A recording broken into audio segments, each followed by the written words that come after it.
This is an example of some geometry with history on it. So we can find out that there's history on it if we go into Query Edit and say look at the fillets, for example, or if I query edit this surface here, you can see it's been made from a blend between two curves there, and so forth.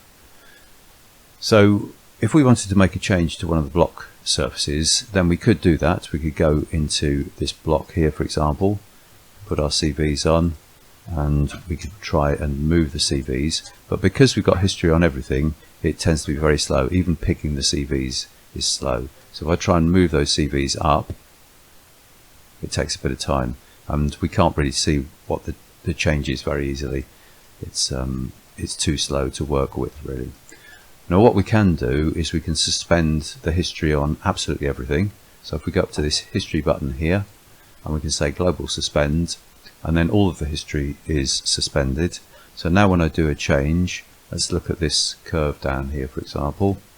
If I go and pick that CV, if I move that around, you can see the surfaces there are related by the colours there. But if I move that CV, nothing actually changes on the geometry because I've suspended all of the history. So suspending all of the history is not ideal, because I'd really like to see what effect this has on this surface, which is a rail surface taken from that curve there. Now we can stop the global suspend and get everything back. So that's resumed the geometry, resumed the history, and shows us what we've ended up with, but it wasn't very clear as I was moving that curve what effect that was going to have.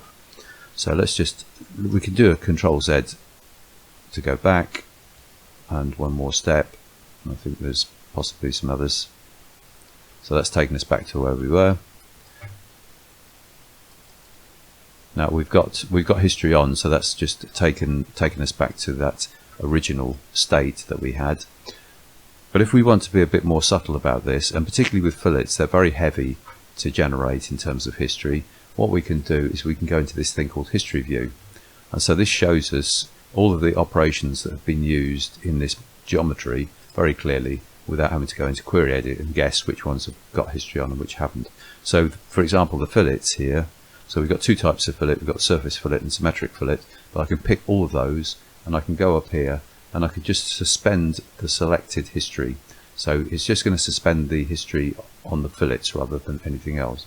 So if I suspend that, and then we can go and do a change. So supposing we wanted to move this curve here, we can move that, and you can see the surface updating but the fillet isn't, and that's perfect, because then we don't have the weight of the history on top of it while we're doing that change, but we can also see what's happening to that surface.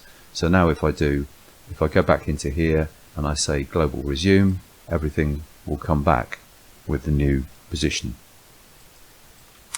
There is another way that we can, so you notice that when I go into there and I say suspend selected, it's got this H symbol which gets blanked out. If I go into Windows Object Lister, we can also see this. If we go into the objects area, you can see this H symbols there showing this active history on there but suspended history on the fillets, and you can actually go and suspend the history here, but it only works on individual objects rather than a group of objects. Here I can pick them all together and then suspend the history on the whole lot.